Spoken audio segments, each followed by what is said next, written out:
أعوذ بالله من الشيطان الرجيم.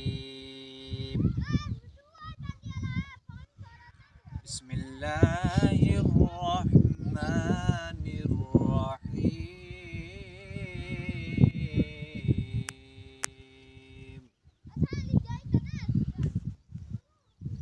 الحمد لله الذي وهب لي على الكبر إسماعيل وإسحاق إن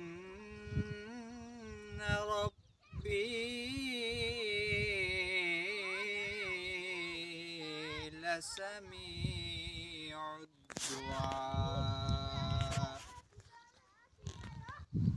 رب اجعلني مقيم الصلاة ومن ذريتي ربنا وتقبل دعاء. ربنا اغفر لي ولوالدي وللمؤمنين يوم يقوم الحساب.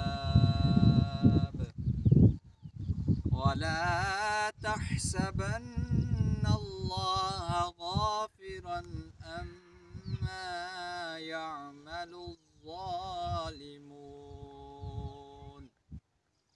إنما يؤخرهم ليوم تشخص فيه الأبصار.